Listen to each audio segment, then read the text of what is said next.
여러분 안녕하세요. 미드웨스턴 침례신학대학원의 김정훈 교수입니다. 오늘로 6주차의 제자도 강의 마지막 시간을 맞게 되었습니다.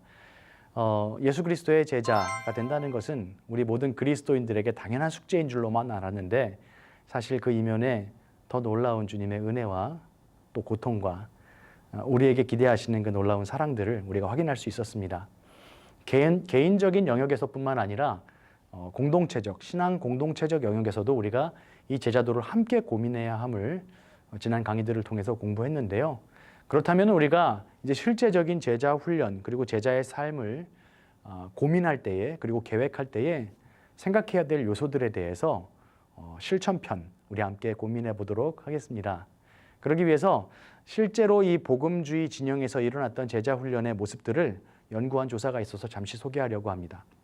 여러분, 우리가 영성이라는 부분을 다룰 때 이 말씀 기억하십니까? 영성은 하나님과 관계를 맺는 방식이다.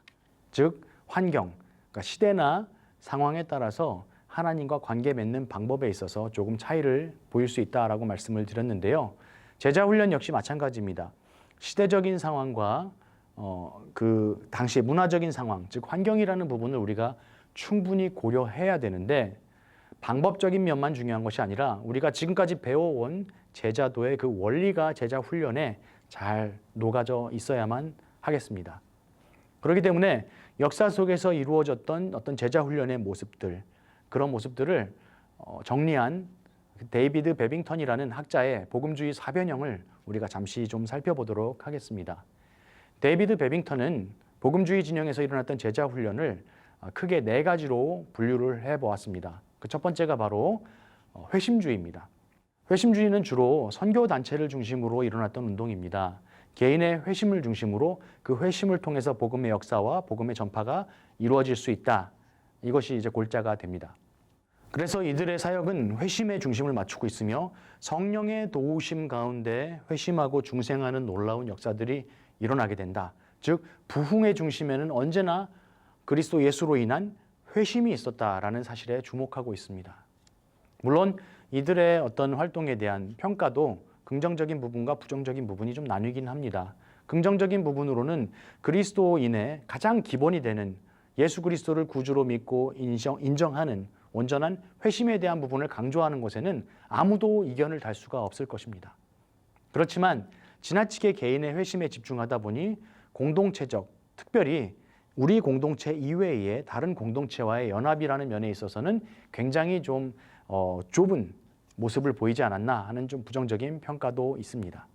이 부분이 부정적인 평가를 받는 이유는 사실 우리가 공부한 내용에 따르면 우리는 나아가서 제자로서 제자를 삼는 사역을 하기 위해 세상으로 흩어져야 하는데 이들은 아무래도 나 또는 우리 공동체 중심의 사역이 되기 때문입니다. 두 번째로는 성서주의가 있습니다. 그런데 이 두 번째인 성서주의와 세 번째인 십자가주의, 이 부분은 사실은 복음주의 진영에서는 모두 전제로 하고 있는 부분이라고 생각이 됩니다. 말 그대로 성서주의라는 것은 성경이 완전 무결한, 무오한 하나님의 말씀임을 인정한다는 것. 그렇기 때문에 이 말씀을 공부하고 이 말씀으로부터 능력이 우리 삶에 나타나고 부여된다라고 정의하는 것이고요. 그리고 십자가주의는 예수 그리스도의 십자가 사건은 우리 구원의 유일한 증거가 된다. 근거가 된다라는 것입니다. 따라서 이 두 번째, 세 번째 성서주의와 십자가주의라는 것은요, 다른 부분의 전제가 되기 때문에 우리가 더 자세히 살펴볼 필요는 없겠습니다. 그런데 마지막 네 번째로 행동주의가 있습니다. 행동주의라는 것은요, 문서나 해외 선교 또는 직접적인 활동을 통해서 우리의 액션을 통해서 선교하는 것을 강조하고 있습니다. 주로 1940년대 이후부터 이들은 왕성하게 움직이며 활동하는 것을 초점을 맞춘 그런 제자 훈련을 하게 됩니다. 기존 복음과 학문에 대한 재해석과 융합을 꾀합니다. 그렇기 때문에 포스트 모던 그리고 신복음주의의 어떤 원류가 되겠죠. 특별히 이들의 고민은 여러분 잘 아시는 911, 9.11 사건 이후로 굉장히 증폭되고 만개하게 됩니다. 그래서 더 이상 신학을 학문적인 영역에서뿐 아니라 교회라는 울타리 안에 가둬놓지 않고 조금 더 대사회적인 활동으로 적극적으로 펼쳐내기 시작합니다. 사회의 주로 취약계층을 바라보고요. 도움을 필요하는 자, 부조리한 상황에 대한 적극적인 항거, 이런 식으로 실천하는 행동을, 실천하는 신학을 이들은 지향합니다. 그래서 이들 제자 훈련의 목적은 정말로 움직이고 활동할 수 있는 부분, 교회 내부보다는 나아가 활동하는 대사회적인 활동에 초점을 두다 보니까 상대적으로 이런 교리적인 부분이나 교회 내부적인 질서, 이런 부분에서는 좀 취약하다라는 부정적인 평가도 있습니다. 이 부분에 대해서 베빙턴은 복음 자체의 본질과 가르침이 다소간 희석되는 모습이 많이 발견되고 있다고 말합니다. 제가 지금 말씀드린 것은 베빙턴의 4가지 사변형 모델을 설명드린 것이며, 이 중에 어느 것이 우월하다는 것이 아니라 시대와 환경에 따라서 조금씩 강조점이 다르다는 것을, 그러나 중요한 것은 뭡니까? 균형이라는 부분. 시대와 문화라는 코드 안에서 이 복음이 전해지는 방법은 조금씩 변형이 가해질 수 있고 사람들의 지혜로 바꿀 수가 있겠지만, 복음의 본질이라는 부분에 있어서는 우리가 타협하면 안 된다. 즉 복음과 문화적인 코드 안에서의 균형이 있는 조화, 지혜로운 조화를 우리가 늘 성령님 가운데서 구해야 하고 또 실천해야 한다는 점에서 이 사변형 모델이 주는 유익이 있습니다. 여기에 한 가지를 추가하면요, 최근에는 전인격적인 복음, 전인격적인 제자의 변화라는 부분에 많은 관심을 가지고 있는 학자들이 있습니다. 예로 들어드리면 케이스 매튜, 로렌스 형제, 그리고 여러분 잘 아시는 달라스 윌라드 등이 그렇습니다. 이들은 개인으로서의 영성뿐 아니라 공동체적 영성에 굉장히 집중을 하고 있고, 특별히 예수 그리스도를 닮아가는 그 이론적인 것, 말씀에 있는 이론과 함께 우리의 삶 속에서 실제적인 것까지 연합하여서 정말 전인격적인 예수 그리스도를 닮은 제자의 삶이 우리 가운데 요구되고 있다, 이 부분을 강조하고 있는 것입니다. 그래서 케이스 매튜는 이렇게 말합니다. 그리스도를 닮아가는 영성 형성이란 우리가 그리스도의 명령을 순종함으로써 삶의 모든 영역에서 그분의 형상으로 변화된다. 또한 예수의 제자로 살기로 다짐하는 공적이고 개인적이고 공동체적 차원의 의도적인 헌신을 포함한다. 여기서 굉장히 의미 있는 말을 합니다. 공동체성을 얘기할 때 공적인 부분과 개인적인 부분, 그리고 공동체적인 부분을 좀 구분해서 말하고 있습니다. 개인적인 부분은 여러분 아시는 것처럼 내 내면의 변화와 내 일신상의 변화가 되겠죠. 그렇지만 공동체적 변화라는 것은 뭡니까? 같은 마음을 가지고 함께 신앙생활하고 있는 신앙의 공동체를 얘기하겠죠. 그 안에서 우리는 함께 연합된 신앙생활을 하고 있고요. 그런데 공적인 영역, 퍼블릭, 이 부분은 무엇일까요? 우리 예수를 믿는 그룹뿐 아니라 예수 그리스도를 모르는 사회적인 그룹 가운데서도 정말 우리가 예수님을 닮아가는 모습을, 다시 말해서 저들이 보았을 때 쟤는 그리스도인이구나 라는 소리를 들을 수 있을 정도로 우리의 삶 가운데는 세상과 다른 무엇이 드러나야 된다. 바리새인처럼 인위적으로 무언가를 만들어서 보여주는 것이 아니라 우리 삶 가운데 예수님을 닮은 그런 전인격적인 변화가 삶 가운데 나타나야 된다는 의미입니다. 그렇기 때문에 이렇게 전인격적인 영역에서 시간을 두고, 변화라는 것은, 성숙이라는 것은 한순간에 일어나는 게 아니라고 했어요. 시간을 두고 이렇게 성숙해 갈 때에 우리 가운데 성경적인 제자도의 형성이 이루어집니다. 이런 의미에서 본다면 사실 제자 훈련이라는 표현은 사용하기에 다소 좀 부담스러운 면이 있습니다. 왜냐하면 훈련은 어떤 특정한 기술이나 특정한 기능을 익히기 위해 반복하는 그런 것이라고 볼 수가 있어요. 그런데 제자도, 즉 예수 그리스도의 제자의 삶이라는 것은 제자의 삶으로서 보여야 될 특정한 기술이나 무언가를 만들어내거나 단련시키는 과정이라고 보기에는 조금 어렵겠지요. 그렇기 때문에 더 적절한 표현은 형성이라는 말이 맞을 것입니다.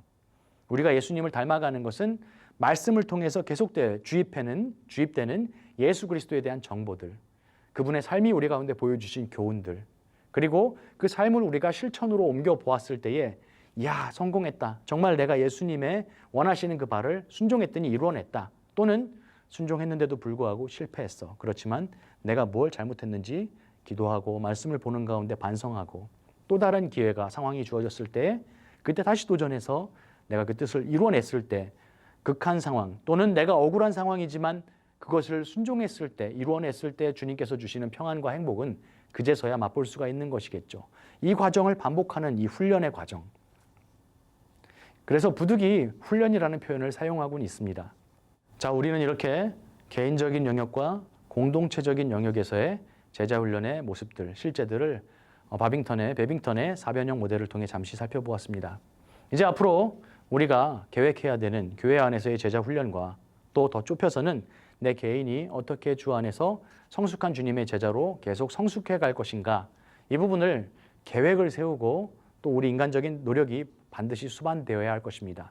이때에 우리가 기억해야 될 것이 무엇일까요? 우리가 중요하게 생각해야 되는 부분이 무엇일까요? 이 부분을 잠시 점검하도록 하겠습니다. 자, 위의 내용들을 살펴보면은 우리가 개인적인 부분에서의 영성뿐 아니라 공동체적 영역에서의 영성, 즉 제자도에 대해서도 우리가 함께 고민해야 됨을 알 수 있습니다. 사실 제자도에 대해서 굉장한 영감을 주는 책들이, 우리에게 도움을 주는 책들이 많이 있는데요. 그 중에서도 저는 존 스토트의 급진적 제자도와 데이빗 왓슨의 제자도를 추천해드리고 싶습니다. 그 내용을 살펴보시면 존 스토트는 제자의 특징 8가지를 설명을 하고 있습니다. 그 8가지는 다음과 같아요. 불순응, 그리스도를 닮아감. 불순응이라는 것은 다원주의와 물질주의, 윤리적인 상대주의, 뭐 이런 세상의 어떤 풍조 가운데서, 시대정신 가운데 우리 스스로를 복음의 정체성을 가지고 지켜내는 것, 시대에 휩쓸리지 않는 것을 얘기하고요. 그리스도를 닮아감, 당연하죠. 성숙, 당연하지요. 그리고 창조세계를 돌봄과 단순함, 균형, 하나님에 대한 의존성, 마지막으로 죽음에 대한 역사를 이해하는 것으로 제자의 8가지 특징을 정의하고 있습니다. 데이빗 왓슨의 제자도는 총 12챕터로 되어 있지만 그 중에서도 제가 제일 중요하게 보았던 부분은 바로 단순함이라는 부분입니다. 이것이 사실은 존 스토트가 말하는 단순함 그리고 창조세계를 돌봄 이 2챕터의 내용과 상당히 묶여 있다고 보여집니다. 그래서 오늘 이 부분을 다 다룰 수는 없으니 여러분께서 이 책들을 읽어보시는 걸 권해드리는데 저는 오늘 단순함과 창조세계를 돌보는 이 피조세계에 대한 우리의 어떤 의무라고 할까요? 사명에 대한 부분을 좀 말씀드리고 싶습니다. 창조세계를 돌본다는 것은요, 나의 개인적인 영역, 내 내면과 내 주위만이 아니라 내가 몸담고 살아가고 있는 이 피조세계의 모든 것들에 대해서 하나님이 우리에게 권한을 위임하셨다라는 믿음입니다. 다시 말해서 우리는 하나님께서 지으신 이 모든 창조세계를 다스리고 정복해야 될 책임이 있다는 것입니다. 그리고 단순함이 필요합니다. 특별히 돈과 소유에 대한 단순함이 필요하고요. 하나님께서 우리 가운데 주신 사명에 대한 단순한 이해와 단순한 순종이 필요합니다. 그렇지만 단순함이라는 것은 멍청함과는 다릅니다. 하나님이 우리의 주인 되시는, 그리고 우리는 주님의 청직이 되는 존재이기 때문에 주인의 말씀에 청지기는 언제나 예 주님, 단순하게 순종하는 것이지요. 이 단순함이 필요하다는 것입니다. 자, 그럼 이 부분에 대해서 우리 성경을 보면서 다시 한번 좀 자세히 살펴보도록 하겠습니다. 창세기 1장 28절 그리고 창세기 2장 15절을 우리가 함께 보기 원합니다. 하나님이 그들에게 복을 주시며 하나님이 그들에게 이르시되 생육하고 번성하여 땅에 충만하라, 땅을 정복하라, 바다의 물고기와 하늘의 새와 땅에 움직이는 모든 생물을 다스리라 하시니라. 아멘.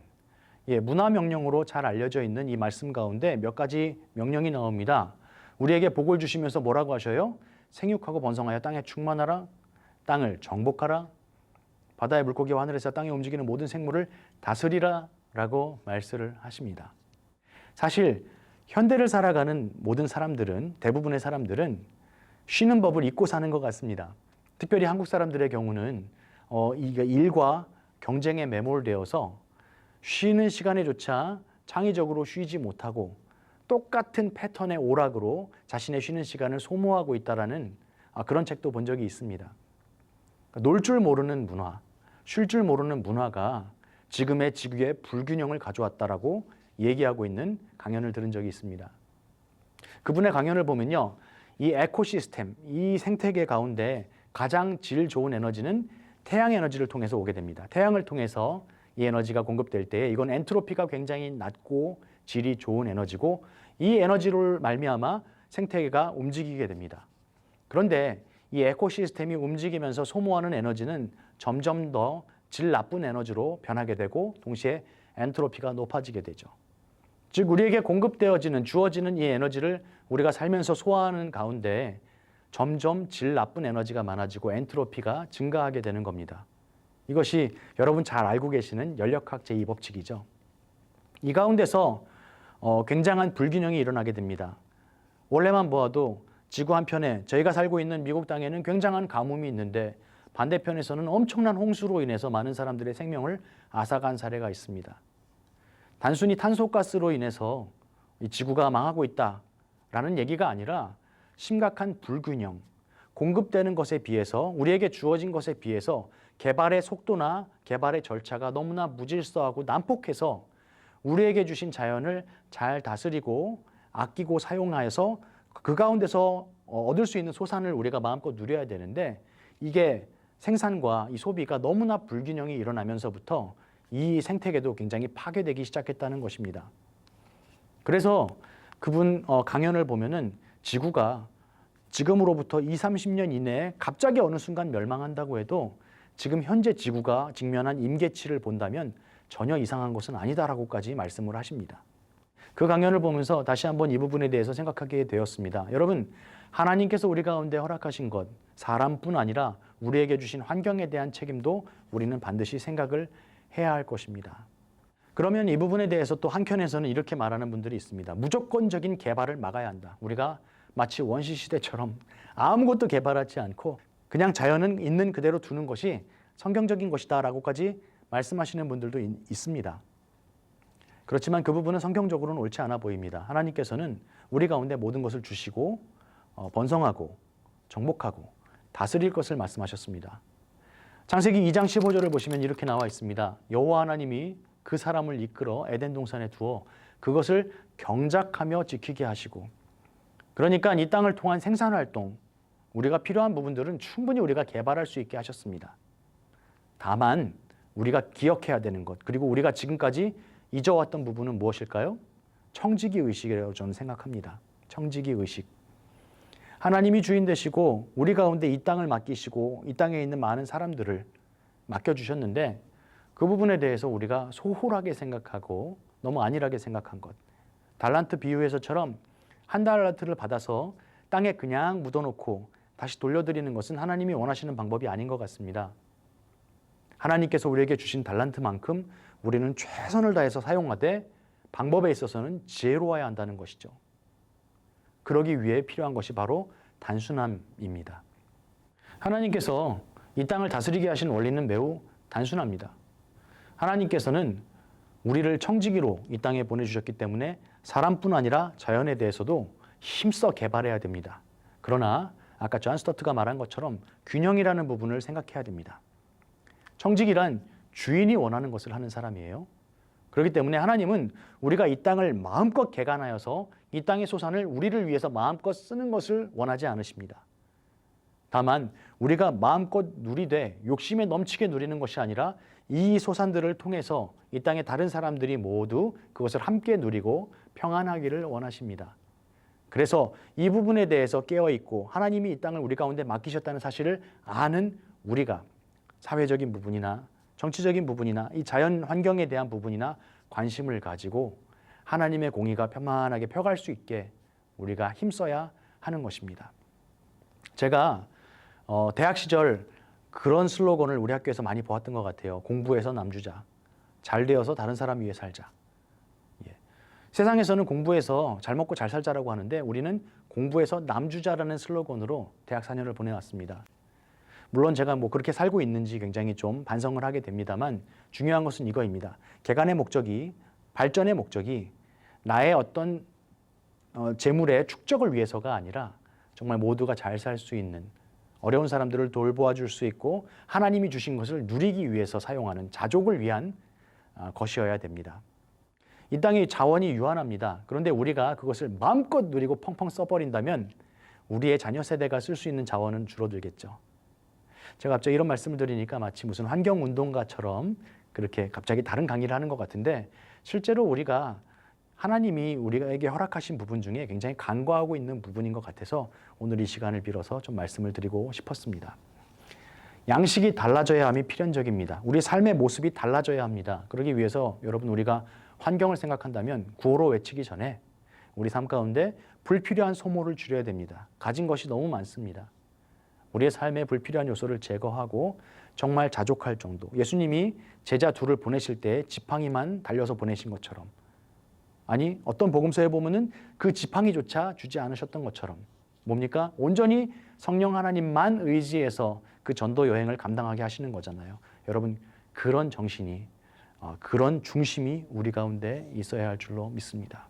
그래서 우리는 많은 것을 욕심내거나 비교하여 경쟁하는 것이 아니라 단순하게 믿고 하나님이 주신 것을 단순하게 누리고 그러나 지혜롭게 나누고 다른 사람들을 하나님의 마음으로 바라보고 생각하고 도와주는, 그리하여 청지기로서 사람들과 지구 환경에 대한 책임을 다할 수 있는, 그 사명을 다할 수 있는 그런 제자가 되어야 할 줄로 믿습니다. 자, 이제 조금 더 구체적인 부분으로 넘어가겠습니다. 그렇다면 우리가 제자 훈련을 할 때에 또는 내가 제자로서 성숙한 단계에 이르기 위해 스스로를 단련할 때에 우리가 지표 삼아야 할 부분이 있겠죠. 그래서 기억해야 될 세 가지 부분을 설명드리려 합니다. 예수님께서 직접 하신 말씀인데요. 이런 사람들이 내 제자이다.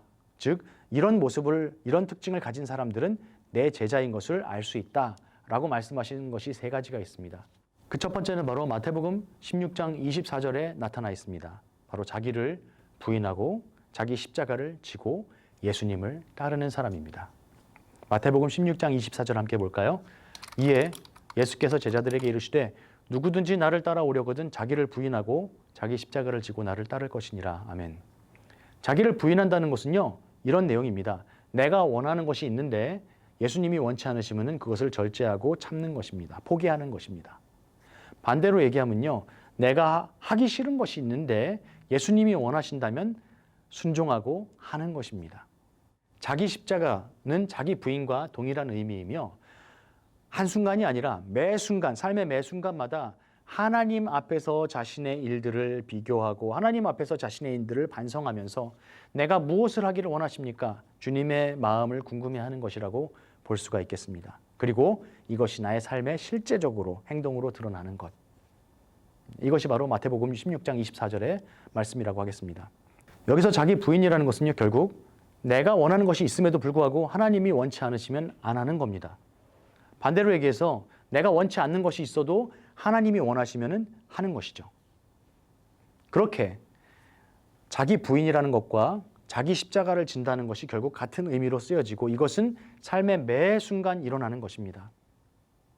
그럼 여기서 우리가 또 생각나는 부분이, 의문이 드는 부분이 바로 이 부분입니다. 하나님이 원하시는 것을 어떻게 알 수 있지요?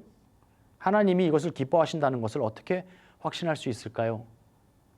그것은 우리가 이 말씀을 통해서 확인할 수 있습니다. 마태복음 28장 18절에서 20절까지의 말씀, 지상대명령이라고 말씀하시는 그 구절입니다. 함께 읽어보겠습니다. 예수께서 나와 말씀하여 이르시되 하늘과 땅의 모든 권세를 내게 주셨으니 그러므로 너희는 가서 모든 민족을 제자로 삼아 아버지와 아들과 성령의 이름으로 침례를 베풀고 내가 너희에게 분부한 모든 것을 가르쳐 지키게 하라. 볼지어다 내가 세상 끝날까지 너희와 항상 함께 있으리라 하시니라. 아멘. 이 말씀을 보시면요, 제자 삼는 것을 우리에게 명령하셨어요. 그러니까 당연히 기뻐하시는 일이죠. 침례를 주고 모든 것을 가르쳐서 그 제자로 하여금 지키게 만드는 것. 우리에게 제자 삼는 사명, 또 제자가 되는 사명을 주신 것입니다. 또 뭡니까? 예수께서, 성령께서 우리와 세상 끝날까지 함께하며 지키고 도우신다는 사실을 믿고 의지하는 것. 존 스토트가 말한 하나님을 전적으로 의존하는 것입니다.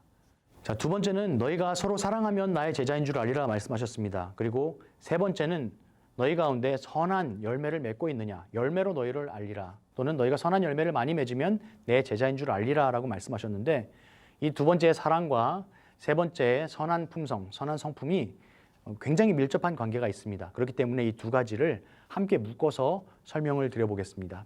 우리 요한복음 13장 35절을 함께 볼게요. 너희가 서로 사랑하면 이로써 모든 사람이 너희가 내 제자인 줄 알리라 라고 말씀하셨습니다. 그리고 뒤에 두 장 넘겨서 요한복음 15장 5절을 보겠습니다. 나는 포도나무요 너희는 가지라. 그가 내 안에 내가 그 안에 거하면 사람이 열매를 많이 맺나니 나를 떠나서는 너희가 아무것도 할 수 없음이라. 여러분, 열매를 많이 맺는다는 것은요, 우리가 쉽게 이해할 때에 믿지 않는 누군가를 전도해서 교회로 데려가고 등록카드를 작성하면은 열매를 맺었다라는 개념을 많이 갖고 있습니다. 굉장히 단순한 개념인데요. 사실은 이거보다 조금 더 넓은 개념이라고 이해할 수가 있겠습니다. 여기서 우리가 열매 맺는다는 것은요, 그리스도인의 선한 품성을 이루어가는 삶, 예수 그리스도의 인격을 닮아가는 그런 성품이 우리 가운데 있는 삶을 의미한다고 볼 수가 있겠습니다. 제자의 열매란 그리스도의 선한 품성입니다. 우리는 열매를 밖에 맺혀 있는 것만 생각하기 때문에 아까 그 전도나 이런 가시적인 결과를 말하는데요. 열매를 맺는다는 것은 사실 굉장히 내부적인 작용입니다. 뿌리를 통해서 이 나무가 영양분과 물을 흡수받고 가지로 전달을 하겠지요. 빛을 받고 그다음 바람을 쐬면서 일정 시간을 지내며 열매를 맺게 되고요. 그 열매가 익어가는 과정을 견디게 됩니다. 누구나 사역의 꽃을 피우고 아름다운 열매를 맺을 수 있는 그런 사역의 결실을 맛보고 싶어 하겠지만 그러기 위해서는 반드시 예수 그리스도의 젖붙어서 예수 그리스도 안에서 내 안에 내면적인 변화가 일어나는 선순환이 먼저 있어야 한다는 것입니다. 여기서 그리스도의 성품을 닮은 선한 품성이란 갈라디아서 5장 22절과 23절에 나오는 말씀으로 우리가 해석할 수 있겠습니다. 갈라디아서 5장 22절과 23절입니다. 오직 성령의 열매는 사랑과 희락과 화평과 오래 참음과 자비와 양성과 충성과 온유와 절제니 이 같은 것을 금지할 법이 없느니라 라고 나옵니다. 여기서 원어상의 의미를 살펴보면 사실 사랑이라는 한 단어 안에 다른 8가지 요소가 묶여 있는 것을 보게 됩니다. 이것을 좀 쉬운 말로 의역하면 이렇게 되겠죠. 기쁨은 사랑의 힘이다. 평안은 사랑의 보증이다. 참음은 사랑의 인내이다. 친절은 사랑의 행위이다. 선함은 사랑의 특성이다. 충성은 사랑의 확신이다. 온유는 사랑의 겸손이다. 절제는 사랑의 승리이다. 이제 이런 일들을 대항할 법이 없다라고 설명한 주석을 제가 참고해 드렸습니다. 결국 성령의 열매는 사랑으로 귀결된다는 것이죠. 이것이 바로 하나님의 성품이거든요. 고린도전서 13장 13절입니다. 그런즉 믿음, 소망, 사랑 이 3가지는 항상 있을 것인데 그 중에 제일은 사랑이라. 또 요한일서 4장 16절 하나님이 우리를 사랑하시는 사랑을 우리가 알고 믿었나니 하나님은 사랑이시라. 사랑 안에 거하는 자는 하나님 안에 거하고 하나님도 그의 안에 거하시느니라. 아멘. 자, 지금 이 내용들을 요약하면 이렇게 됩니다. 자기를 부인해야 예수님을 내 주인으로 모실 수 있습니다. 주님께서 스스로 먼저 죽기까지 자신을 부인하셨습니다. 때문에 우리도 주님의 본과 또 주님의 능력을 힘입어 나 스스로를 부인할 수 있습니다. 이렇게 예수님을 내 주인으로 모실 때에 우리 일상에서 예수님의 십자가를 질 수 있습니다. 다른 말로 이 땅에서의 사명을 감당할 때에 주님 원하시는 바에 순종할 수 있습니다. 이렇게 정리가 되는 것이죠. 자, 그렇다면 마지막으로 제자 훈련에 있어서 우리가 실제적으로 고민해야 될 요소들을 크게 3가지로 정리해드리고 마치도록 하겠습니다. 자, 이 3가지 중에 첫 번째는 바로 이것입니다. 일상의 사역을 수행하는 것입니다. 우리가 각자의 직업이 있잖아요. 각자 자신이 지금 해야 하는 일들이 있잖아요. 학생이면 공부를 해야 되고요.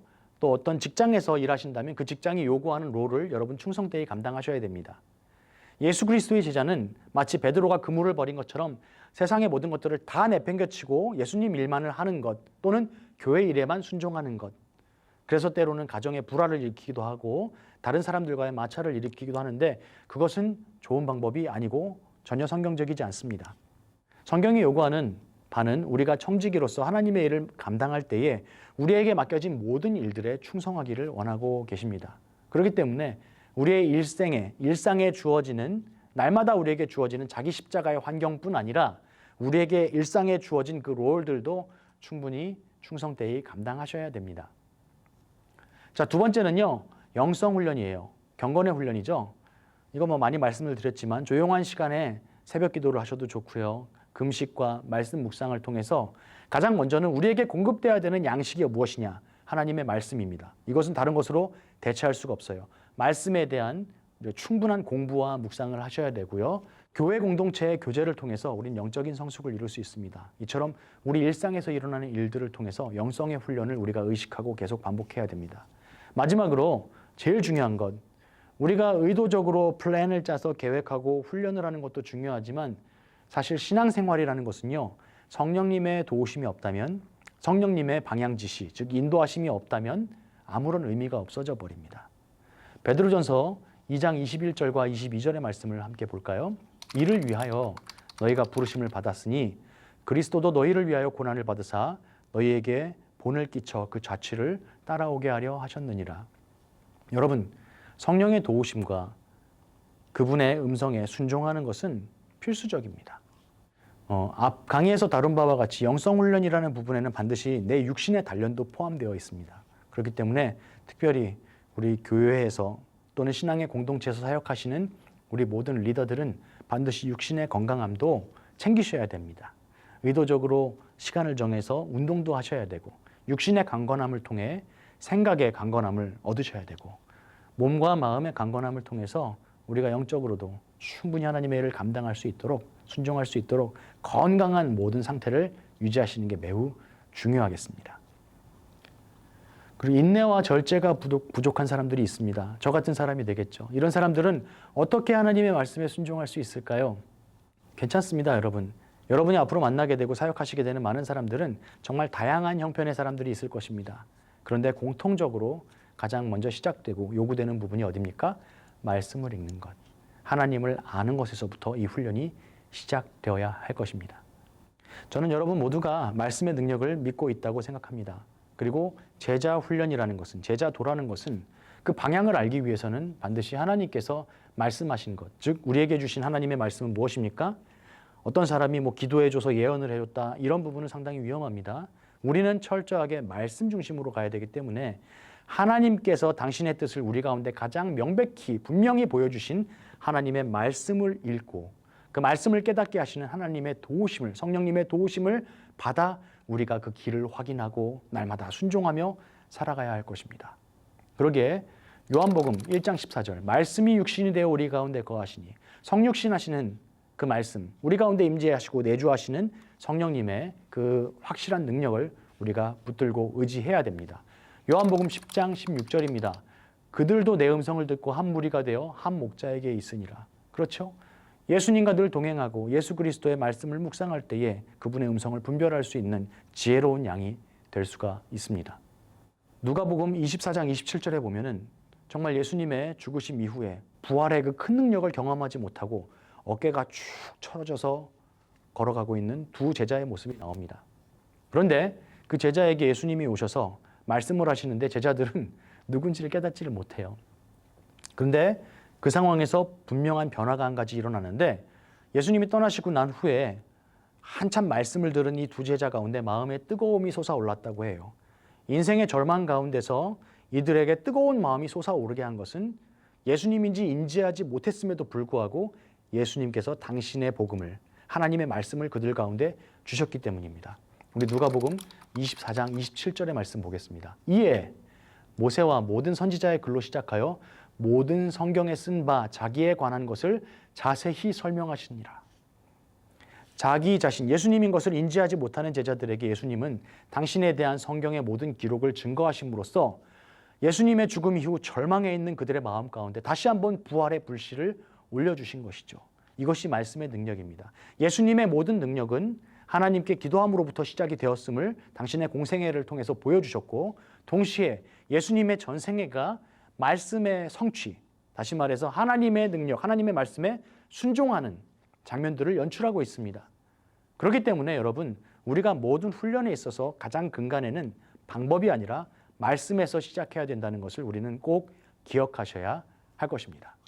사랑하는 여러분, 제자도라는 것은 모든 그리스도인들에게 요구되는 바가 아니라 그리스도인이라면 당연히 걸어야 하는 길입니다. 말씀드린 것처럼 마냥 꽃길은 아닙니다. 이 땅에서는 우리가 억울할 수 있고 수치스러울 수 있고 손해를 볼 수 있습니다. 그렇지만 영원한 진리 되시는, 영원한 생명 되시는 하나님께서 우리 가운데 제시하신 유일한 길이며 그 길을 쫓아가는 사람, 예수님을 따르는 사람들을 예수님의 제자라 칭해 주십니다. 그렇기 때문에 주님을 사랑하고 주님을 확신하는 우리 믿음의 사람들은 그 길을 묵묵히 걸어가되 힘들 때마다 동역하는 지체들을 통해서 우리 공동체, 신앙의 공동체를 통해서 다시금 힘을 얻고 이 길을 걸어가야 할 것입니다. 지난 6주 동안 부족하지만 이 말씀과 강의를 또 함께 해주셔서 너무 감사하고 여러분이 계신 곳곳에서 정말 여러분을 통해서 예수 그리스도의 제자다운 삶의 모습이 드러나고 또 다른 누군가가 제자로 세워지는 그런 놀라운 생명의 능력들이 많이 일어나기를 정말 주님의 이름으로 축원하고 진심으로 바라는 바입니다. 여러분 정말 수고 많으셨습니다. 감사합니다.